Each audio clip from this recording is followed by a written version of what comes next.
where the magic plays. The occasional podcast takes the stage. High fidelity sound all around. Let your spirits soar, no need to frown. Occasional podcast, hear the call. And now there's an emotional breakdown. So huge. Every beat, tune in now and take a seat. You have reached the epic season 11, episode 5. The Audiophile Buyer's Guide, the big one. And you are listening to Mark and Brian on the podcast. Mark, how are you today? I am just overwhelmed by that music, man. It's like being announced at the Oscars, or something, where the big the dancers all come out, and then you come out, and people expect special things from you for such a big entrance. It's a big event. That's why we have the big song. It is a big event. It's the biggest thing we do all year.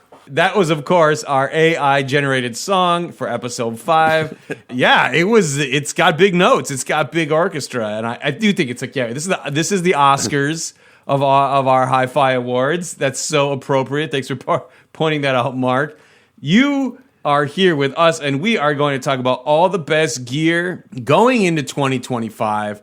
Our Audiophile Buyer's Guide. And Mark, you give us a little outline on what the guidelines we kind of follow for this guide are. So we pick things that we've reviewed positively. I mean, that's probably the biggest thing. And there was a time when I was doing too much of that. But now we're allowing things like ownership, or you were exposed to the speaker. You've heard it on a number of occasions in different venues and that sort of thing. So it has to do with familiarity. But basically, when it comes down to the buyer, these are the things that we like, that we would buy if we had the chance, that we enjoyed while they were in our company. And that is the buyer's guide. Mm-hmm. So when we always say best this and best that, it's not about us declaring the best of anything. It's about what do we like best right now at this moment in time. And we'd like to tell you about that.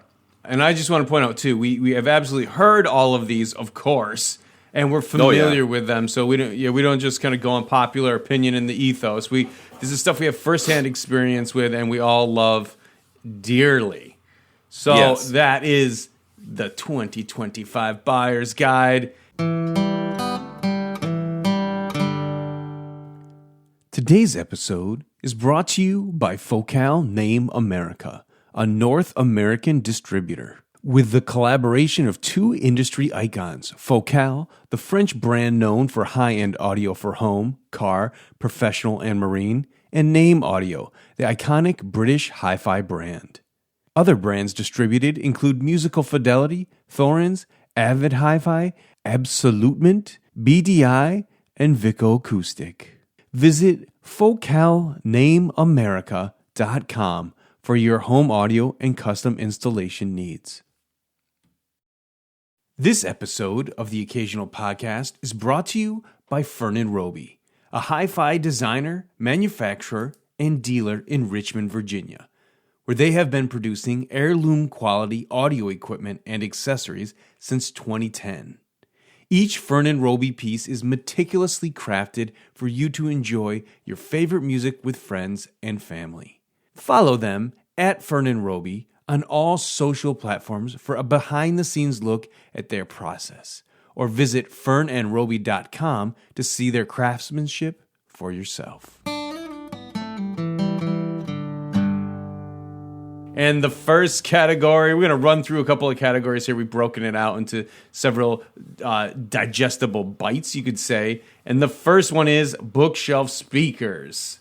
Mark, what do we have in the realm of bookshelf speakers this year? So the first we have is the Focal Thiva N1, which is kind of makes me happy because, once again, we've got the category leading off with something that's under $1,000 a pair, and we haven't been able to do that for a while. With prices rising and stuff, that the sub $1,000 speakers, there just haven't been a lot of great ones that have come our way. But we did this time, the Focal Thiva.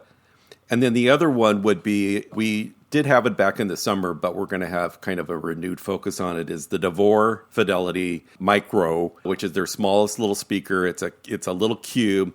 Looking back on it in retrospect, that was the finest bookshelf speaker that I heard during the year. And it was really, really quite special. So that's basically what's going on in bookshelf speakers this time. I think this is a category most people tune in for. I think it's one of the most interesting in terms of just like readership and product releases. It's the fire that like kind of really fuels the industry. Floor standing speakers. We have a wide variety, and as you had said earlier, that you have really focused on a lot of high end stuff. But do you have any kind of like entry level stuff in the floor standing category that really sparked your interest or the team's interest this year? I think the closest thing we came to that is, and this is going to be the idea of good value doesn't necessarily mean cheap or affordable, right? But the YG Taluses, the YG Acoustics Talus, that'll be mentioned in it for the first time. Actually, at the beginning of this year, I did the $99,000 YG Acoustics Sonia 3.2s, and I followed that up with the speaker that I always loved from them, and that was the Talus, and the Talus is $14,000. It makes me not miss the big $100,000 speaker so much. I mean, not really, not that it's close. It's just, wow, I could really live with this too. It's excellent. So for me, that was the biggest thing in the floor standing speakers. And we do have 6 new entries, including at the top, we have the Vivid Moyas that I got to listen to this summer, which were amazing, completely amazing. But I think the most interesting thing in the floor stander section will be us including the DeVore Fidelity 096s, which you did, and you brought back to our attention, a classic speaker that's been, I don't know how many years it's been on the market, but we took a look at it again. It's still one of our favorite speakers out there, and I'm glad that you got a chance to spend some time with it. Yeah, I love that thing. If you read the review, it was like transformative. I was, in a way, it renewed my love for the journey of audio because I got a chance to like break new ground, walk a new path, experiment with more tube sound, and just the core of what we do, the fidelity out of those speakers was like revelatory for me, and it set me on a new path. So I found a new journey, a new path, and I'm totally digging it. So yeah, thank you for John DeVore is the designer, and he coordinated that with me, and it's just been a fantastic renewal, refresh, and a real love for audio again for me. So that's been great. And John DeVore is now 2 for 2 in being mentioned in these categories at the top. Yeah. So interesting thing. So John DeVore is making good products in 2025. Yeah. In addition to the category, we have the Golden Ear T66s, which I reviewed. They have powered subwoofers, which allowed me to pair it with a low-powered SET 300B tube amplifier, and it was really a lot of fun. And this is one of the first of the Golden Ear speakers that is really an AudioQuest design, so it's interesting to see how it kind of breaks away from the rest of the Golden Ear speakers. I just was really impressed with it, so that will be one. That leaves the Volti Audio Luceras, which Greg Roberts of Volti, he came up with a new model, and it's between the Raz, the entry-level Raz, which is about $7,500 a pair, to the Rivals, which start at about $16,000 now. And so this is right between it, and we sent those off to Matthew Partrick, our reviewer. He's an owner of the Rivals, so his remarks in his review were very telling in that this smaller speaker, if he didn't already own the larger Rivals, he would have bought these speakers on the spot. Then a couple more. We have Treehouse. So anybody knows Treehouse Audio Lab. So we just came out. This review just appeared last week, and the National Treasure loudspeakers. And Treehouse are unusual because, first of all, they're really beautiful. They're open baffle speakers. Yeah. They're field coil speakers. They're centered around a huge, beautifully finished wooden baffle that's really unique looking. And so I was just talking to the reviewer, Greg Neville, the other day, and he said, I really want to stress how much I recommend these because I was never a fan of open baffle speakers until I heard these, and they changed my mind about open baffle speakers. There's the Vivid Audio Moyas, which is that kind of brings around this new concept of we don't have to do a formal review because with something like the Vivid Audio, the M1 Moya, it's a massive speaker. It's $450,000. It's getting harder and harder with domestic shipping being the way it is, being harder and harder to move this stuff around from reviewer to reviewer without damaging and costing the manufacturer a ton of money. So what we're seeing, and first of all, I was reluctant about this at first, but about going places to review something rather than, going through the whole thing of getting them to the house and setting them up and sending a team, because they'd rather not do it. These big speakers, they pretty much sell every one they make. So because everybody, there's audiophiles out there who want the biggest and the best, and they'll pay anything for it. I do like this. And this was one of the times where I went and sat with the speaker, and I've always liked Vivid Audio. But this was the speaker, as I mentioned, it was the first time that my pant legs flapped in the wind created by speakers since the 80s, when I first heard the Infinity IRS betas, and it made me leap then. So it's an impressive speaker. But no, by the time I left, I was totally digging the speaker. So one of the categories that's perhaps a little light this year is the preamp category. Now, we still have all of our favorite recommendations from years gone by, but there weren't a lot of new preamps that hit the market this year. Mark, why do you think that might be? I'm beginning to think that, especially with everybody going into digital, that I think the old-fashioned standalone preamp, it's becoming, I don't want to say endangered, but there aren't a lot of standalone preamps coming our way for a review. This year, the only standalone preamp we had a chance to test was the one from Tom Evans Audio, the one I did, the Master Vibe. And the Master Vibe, I reviewed it with tube monoblocks that were called the Linear B monoblocks. And Tom Evans Audio, if you guys don't know, it's a British brand, small company, low-key, great stuff. Back in the days when I used to read Listener magazine, they were very big on Tom Evans. And I remember 20 years ago auditioning. Phono Stage was under 2,000. It was their basement, and it was just simply amazing. And then they've been quiet for years, and all of a sudden they came back. No, they've always been around. They're still making products. And so I pretty much got to review their flagship preamp and power amp. Very simple, straightforward stuff, but the sound was just magnificent. I mean, the longer I listened, the more I realized, this is really, really amazing stuff. We will have a new audio by Van Alstyne power amplifier in the mix. We haven't reviewed anything from them in a few years, and we're big fans here. They do have a new entry-level power amp, which I decided I wanted to review because everybody could use inexpensive workhouse power amplifier. That isn't necessarily Class D. There's a lot of Class D amplifiers that can be purchased for less than $1,000. But this one, it's $1,200. It's called the MP1. It really, really sounds good. If you want a good amplifier, you don't have a lot of money, should be first on your list. And it's not Class D, it's Class AB, 55 watts per channel. I guess you could say there's a lot more integrateds coming to market. There's a lot of integrated, so smaller space, both things, the pre and the power combined, but also the same thing, all-in-ones and digital source combined with the pre, combined with the power, or even just the pre combined with the digital source. All of these things are kind of eroding the standalone pre category. So there's a little less this year, but again, we still have our favorites if you want to check out the website. But yeah, less pre's for all of those different reasons. Pre's are getting kind of melded into streamer and DACs and stuff like that. So that's what I think the market is all about. It's just, trying to put as much as you can into one little box, and the preamp is the box chosen. Just a line stage, just a plain line stage. Yeah, they're kind of getting few and far between. That also leads us to our next category, power amps. I had some good opportunity to listen to some power amps myself, but Mark, tell me what we have cooking for power amps this year.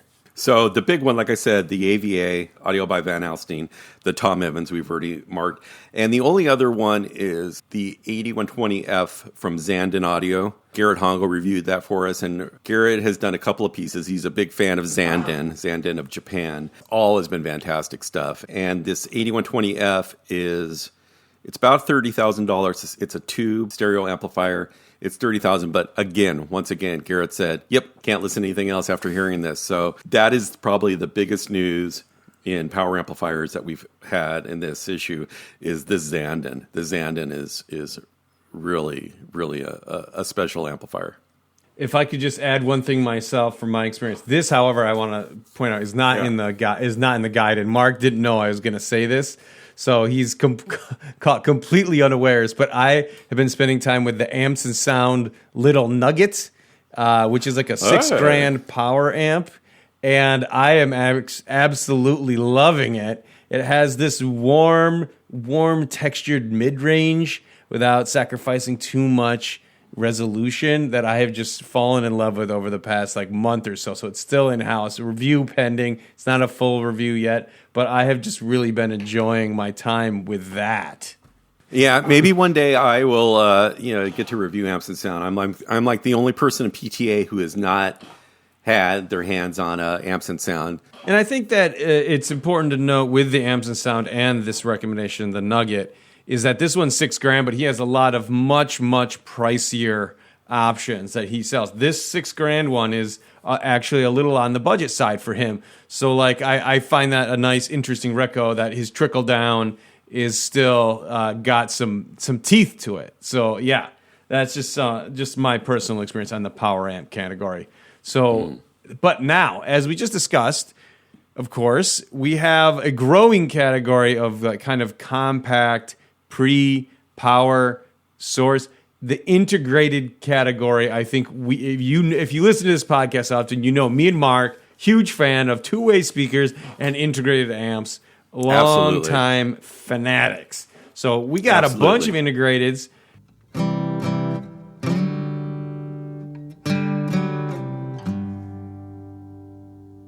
Today's episode of the Occasional Podcast is sponsored by Purist Audio Design. Quality audio deserves quality sound, like the purest of diamonds.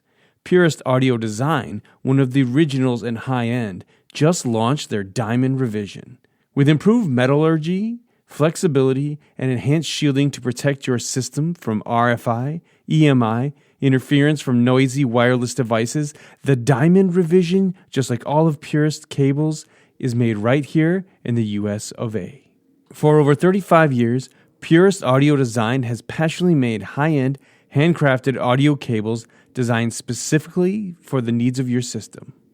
They list their specs, such as resistance and shield quality, and you can find them at PuristAudioDesign.com.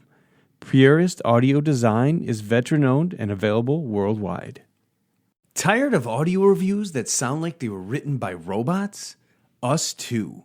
For the last 15 years, Part-Time Audiophile has been an open revolt against boring.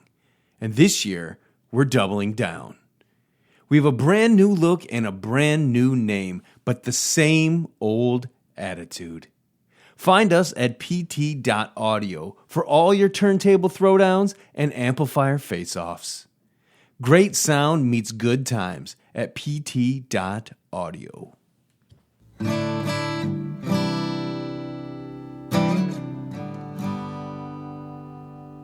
Mark, lay it on me about the integrated. What do we have in the hopper? So this was a big category for us, not only for the buyer's guide, but all year long. Is we got to play with some really fantastic integrateds. And so when you're talking about integrateds, that there's compromises involved, not anymore. And there's a few things have happened. One thing is Class D has freed up so much room in a chassis that you can put all sorts of other products in there, other features, inboard phono stages and decks and that sort of thing. That's made integrateds very popular recently. First of all, I'm going to let you in on a sneak preview, and that is integrated amps will figure into the product of the year and the best value categories heavily this year. Heavily. Usually it's two-way loudspeakers. Not this time. It was a great year for integrateds. And topping the list is I got to play with two roughly $50,000 integrateds, and both of them were spectacular. And I don't want to be asked which one I preferred because I really am not sure, because they were different, but they were so amazing that I would spend an inordinate amount of time trying to decide which one to go with. So the first one, of course, we've known about for quite some time, and that is the Vinnie Rossi Brahma 2 integrated amplifier. This thing is just a work of art. It is beautiful. It is jam-packed with features. It has the most amazing remote. And some of the best sound I've ever heard with my two ears was running through this amplifier, which I've heard on a regular basis for the last few years. But now I've spent the last month or so with it in my system, and oh my gosh, it's everything I wanted it to be. And at its price, I don't think I could ever afford it. But if I could, I wouldn't stop. Matthew Partrick, our reviewer, he bought one too, so he knows exactly what I'm talking about. It is brilliant. It's got 300 Western Electric 300Bs in the preamplifier stage. And for me, that's what sets it apart from other big integrateds, is that even though it's not in the output stage, you still kind of hear that 300B influence in there. And it's amazing. It reveals everything. It goes deep into recordings. And at the same time, it's got this nice little lushness about it that really makes it something special and something that I'm going to miss when it leaves. And then the other one, of course, was the True Life Audio TSI 300 that I reviewed right before the Vidi Rossi. So I was spoiled for a while. And the TLA is, again, big, massive. The shipping weight with the pallet was 200 pounds. Big, heavy amplifier, lots of power, real straightforward, not crazy with the features. And this one is a hybrid. They're both hybrids. This one has tubes in the preamplifier stage, so it's not grating at all. It's just real smooth. Both of these amps are really smooth. But between the two amps, it was like, for me, at the end of the year, deciding which one, I still don't know. I don't know which one. They're both good. They're both different, both good. I would be happy as a clam to own either one of them. Amid that all, we have another integrated in the mix. There was a point earlier in the year where I thought, I got to give this product of the year because I'm so in love with it, and that is the Alnic Audio T1500 Mark II integrated amplifier, which is a 300B amplifier.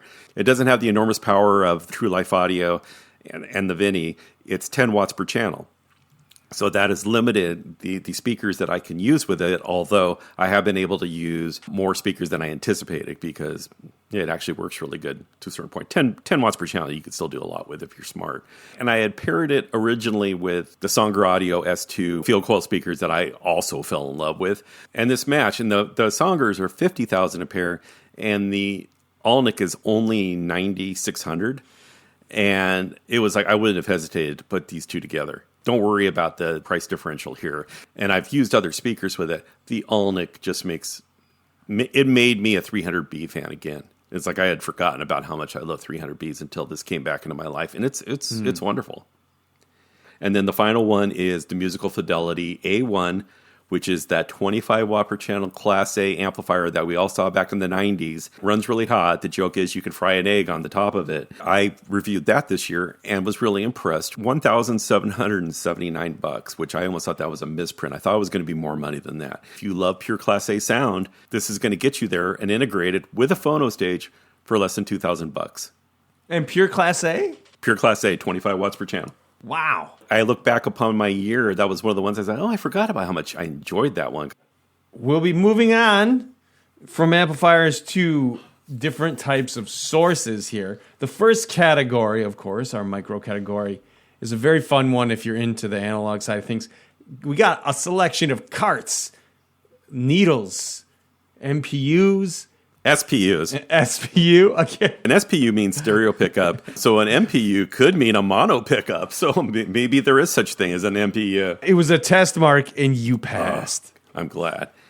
So, like integrateds, our cartridge activity has been big the last few months. It's hard to review cartridges, just like it's hard to review turntables because it requires some kind of cooperation and setup. And the other thing about reviewing cartridges that people may not understand is that reviewers tend to completely devalue cartridges when they review them. So you have to kind of give some props to the manufacturers for putting up with it.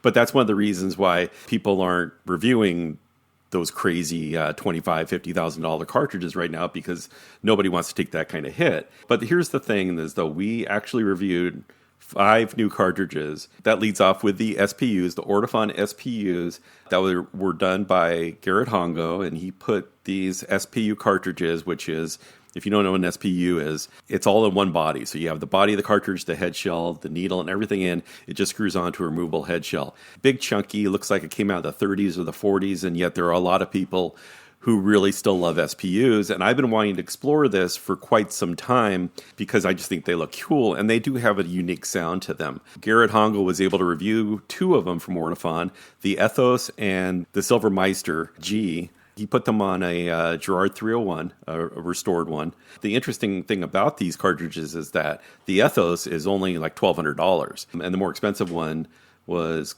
$2,200. So they sound crazy good. If you're running either drive turntables like Thorens, 124s, or you're doing the Gerards, or you're doing a Lenco. Garrett mentions this in the review. is that SPU cartridges are the way to go. You were just asking me about a cartridge for your Technics, and I've seen people use SPUs on Technics SL1200Gs, and if I still had one, I'd probably be reviewing SPUs right now, just like Garrett. The other ones we did a couple of cartridges that were less expensive. For instance, we did the MoFi Studio Silver, which is $1,000, and Greg Neville gave that a fantastic review, and he also reviewed the Audiophile 2MR Black. So the 2M Black is the top of the line of the 2M moving magnet cartridge line from Audiophile, which is perhaps my favorite moving magnet cartridges. This new MR, instead of M, it's MR. It's a little shorter, and all that means is you can put these cartridges on Riga turntables, tone arms, without needing a shim. So they're a little shorter, so boom, they go on there, and Greg was really impressed with that one too. And then the one lone cartridge that I did is the ATIS cartridges, and it's the True Stone Gold Web MC. I just started on the J. Sikora turntable. It's pretty amazing too. I've heard it a couple times in other systems, but this will wind up being bigger news when the review comes out in the next few weeks. And that's it for cartridges. Phono stages, Mark. Did you hear anything hot this year? I did. I heard one that's a best value and one that's a product of the year candidate. Not budget. It's just a great value is Manley Labs' new Oasis one. It sounds fantastic. And the reason it is so good and such a great value is simply because it has a single input. I think that addresses most of the audiophiles out there that they're perfectly fine with just one input. As a reviewer, I've gotten kind of used to having multiple inputs. My turntable for most of the year is at 2 arms, moving magnets and using step-up transformers, and all of that requires possibly that you need more than one. Honestly, if I was a civilian, as I like to say, I only need one input. I only want one tone arm. That's why the Manley Oasis was just such a fantastic product, and I really enjoyed reviewing. This is my first Manley Labs review, and I was really, really happy with the product. And then the second one, way on the other end, is I've spent most of the year with a $45,000 phono preamplifier, which has made it difficult in terms of, is this cartridge good enough? Is this turntable going to be good enough? And I've had the J. Sikora in all year, so the turntable is good enough. The cartridges have been good as well, but here's the thing, is that the Alnic Audio H10000, so that's right, it's so big, it's a 5-digit model number, 10,000. OTL and OCL, big 2 chassis. The outboard power supply is as big and heavy as most power amplifiers. There's a ton of tubes in this thing. But one of the most interesting things for it is that it has 4 inputs, but it also has all the different equalization, other than RIA, should we say RIA or RIAA? For each one, that has separate settings for each one. And I've been using Alnic Audio phono stages for the last couple of years. I did first the H5500 and the H6500. And the H6500, I've been using that for like a year and a half. When they sent me this one, I said, is it going to ruin the H6500 for me? Yeah, except for that looming $45,000 price is the only thing that makes me say, maybe not for me yet. But there's something about this phono stage that, even though it's more tubey and it seems to go further back into time, especially with all the equalization options, it offers this beautifully linear sound that just is almost beyond reproach. It's amazing. I would keep it if I could know consistently that I'd have some analog rigs that would deserve it. But that's part of the tough thing about reviewing stuff like this is like, am I really getting to the bottom of it? And I'm convinced I have no idea where the bottom of this thing is, at the top or whatever. Just how good is this thing? I'm not sure, but I'm trying to find out, and it's simply amazing. The final one is the MoFi Master Phono, which is $5,000, designed by Peter Madnick. The project was overseen by Alan Perkins, who's a Spiral Group. Has all these people on MoFi's side on this, trying to produce something really good, and it turns out for $5,000, this phono stage is absolutely amazing for the money. And then, of course, we want to leave out growing category of digital DACs. So many digital things out there, but Mark, where kind of do you land with the category of digital this year? The only big news in digital is the Wells Audio Groove Level 2 DAC that I'm just now getting into it. So first of all, backing up, let's go back to the Pacific Audio Fest back in September, and my best of sound was Wells Audio. It was only the second time I've ever gone into a Wells Audio room and sat down and listened. The first time I was impressed. The second time I gave them best sound at show because I was just in love with that sound. It's like a kind of a big wall of sound approach, but it also made me feel like I was in a movie theater with state-of-the-art equipment. And it doesn't sound very audiophile, but it still was audiophile. It just had this wonderful impact to the entire soundstage. It was just amazing. One of the things they kept saying in the room was, yeah, all this for a $800 DAC is the front end. I said, really? And then I found out later that Groove DAC that they sell, the level 1 is $800, but the one in the room was actually the level 2, which is $1,500. And so they sent that to me, and that's what I've been using this year. Talk about I need a DAC, I need a DAC, I need a workhorse DAC just so I'm always able to review servers and streamers. Like I said, $1,500 sounds really good. Is this a workhorse DAC? It could be. I don't know. It's really impressive. And if I haven't been clear, Wells Audio has been my most fun discovery of the year. That these guys, and they've been around for a long time. I'm just now noticing them. One of the things that we've kind of discussed before the show started was the relative price of audio gear. During the pandemic, I think we saw a lot of demand and supply chain issues where there's a lot of demand, obviously, because everybody stayed home, but not a ton of supply to kind of back up that need because a lot of factories couldn't go. A lot of things kind of collapsed. We had some microchip problems in the car industry, sucked up a ton of that microchip inventory. We had a designer completely have to redesign a new DAC because the chip he originally designed around just went to the car industry and was gone, completely gone. So we saw some price fluctuation there. But Mark, what's your take on the current status of financing in the music hi-fi industry? So what's weird was that when you're talking about, a couple of years ago, the supply side issues, and that was when the inflation started happening. And I'll tell you how it affected me with the magazine is that every time I do the buyer's guide, I'd have to update all the prices because they kept changing so rapidly. And they were raising the prices as they were addressing the supply chain issues and seeing how it impacted their bottom line. They were constantly raising their price, but it was just too much. Everybody's prices went way up. So as I was doing this buyer's guide, and and usually I run through and I look up all the prices, make sure everything is up to date, I noticed that there were several brands that have actually lowered their prices significantly. This is kind of a tricky situation for a couple of reasons, and I knew this when I was in distribution, is you don't want to necessarily lower your prices because it tends to devalue your brand. Always go up, but instead of going down, you just hang on and keep it the same price for a while. But what we're seeing is significantly lowered prices. I think that is an adjustment that's necessary just because this inflation was such a temporary thing. The fact is, when you lower your prices, you're going to have to face your customers that just paid full price for it, a higher price. And also, are you going to refund it? Right. What's that going to do to your bottom line? So you have to be very careful about how you do it. But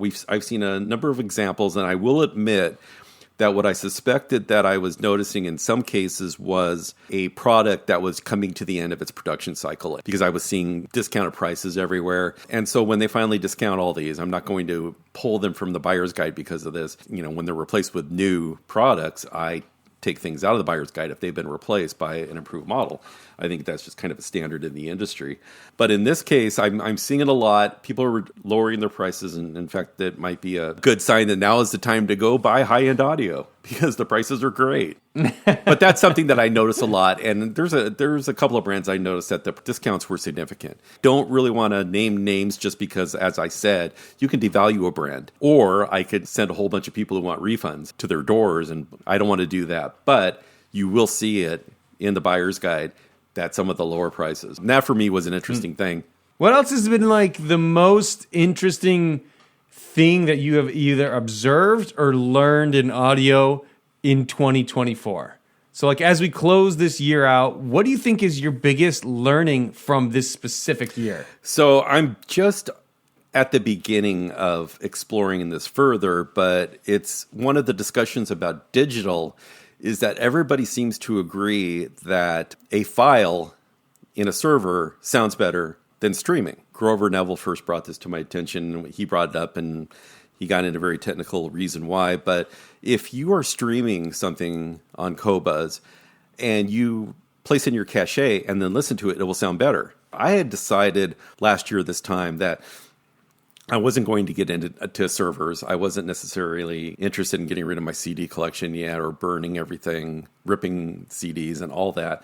I would rather stream. So the last year I've primarily streamed. I have an Inuos Pulsar streamer, and I've been enjoying it. But now everybody's saying, oh no, cache it really quick. And I was at Dr. Vinyl's showroom a couple of times this year, and he demonstrated this for me. When you cache something that's streaming and you cache it and then you listen to it, it sounds better. And it sounds clearer. And I think that's kind of amazing. And that might shift me away from streamers into servers. For myself, on the same note, I had an experience interviewing Dr. Vinyl, and he said something that has resonated with me for a long time. He doesn't really feel like the idea of resolution applies to vinyl records as much as it does to digital in a roundabout way. I feel like that's my takeaway from the conversation. And obviously there's a resolution to digital, and some masters are taken from digital. So sometimes vinyl is from a digital thing. But still, even with all of those factors involved, I've been listening to a lot of vinyl, and I kind of like toying with the mental notion that resolution isn't quite at play in a vinyl analog listening setting. And it's just been fun to think about while I listen. I mean, there's resolution, sure. There's digital copies that are made into vinyl. Sure, I get that. But in general, I found that a fun notion just to toy with, as you tinker with, as you're listening. That, hey, maybe it's not, maybe there's not like this finite digital resolution at play as much, and to just use that as a way to enjoy listening more. That's my takeaway for 2024. Like when you go to shows, when you go to high-end audio shows, and it's some vinyl, but it's probably mostly files, servers that are running the show. Mm-hmm. So what you hear, you're getting the resolution. It sounds fantastic, quiet. Then when you switch from a really great digital rig to a really great analog rig, it's not about resolution, it's about presence. And immediately there's something that kind of surrounds the air that almost makes you more relaxed. So maybe you're hearing more through the digital, the high-res digital, than you are hearing in the analog. But on the other hand, there's the analog is adding more nuance to the sound that is really more pleasing to our brains. That's what it feels like to me. Yeah, one of the quotes I read once was from Herb Reichert, who's also actually going to be on the season. I'm very excited to have you guys hear that interview. But Herb will be on the season again, second time. He said he likes, sometimes with tubes, he hears the energy in between the notes. Now, I understand that's abstract, maybe factually incorrect, but the idea of it brings me joy when I listen to tubes. Is there an energy in between the notes? I would agree with that too. Because there's that same thing I'm talking about, that presence that's there for vinyl. There's also a presence you hear when you go from solid state to tube. And it's very subtle, especially because tube amplifiers are so much better than they used to be. They're very quiet. And if your system is already properly grounded and line conditioned, all that stuff, you will hear that tube does bring another type of presence. And if you're lucky, like me, you'll like both that presence from vinyl and that presence from tubes equally. And it adds into something very, very special. And that's why I will always listen to vinyl and I always listen to tubes. But I am listening to more and more high-res digital. Yeah, and again, I don't think there's so much like argument online. And for me, the experience of having vinyl and the experience of having digital is just more joy, right? More fun. So if you like, digital for convenience, 100%, it's awesome. It's convenient. The resolution can be there. It can create a great listening experience. But there is this really fun enjoyment to putting a vinyl record on in the morning or late at night with your buds and listening to it. And I just think it's more ways to celebrate high fidelity, different ways, different funds. And people come over and they see my reference system, and if I put on digital, if I put on streaming, it's fine, but everybody wants to hear the turntable. And they sit down when they hear how good it can sound. It's so illuminating for them. Then, of course, they want to go out and buy something, and they'll buy a Crosley for $150 and not think it's as good. Right, it's not quite the No, same it's experience. not. And I'll say this about the crackle, the surface noise. I used to find it very irritating, and the more I listen to vinyl, it's grown on me to the point where I'm almost like find it slightly welcoming. I like to keep my stuff really, really clean. Let me just be clear about that. Very clean, very clear. That's my takeaway. 2024. Huzzah! Mark and Brian on 2024. Mark, again, thanks so much for joining the show. Great to have you on. I have a great experience with Mark and Brian. I always do. A great BM. That's awesome. I have an inkling that I might see you again this month, but in the meantime, enjoy your holiday season, and thank you so much for all the info. Appreciate All it right, man. greatly, man. See you next time.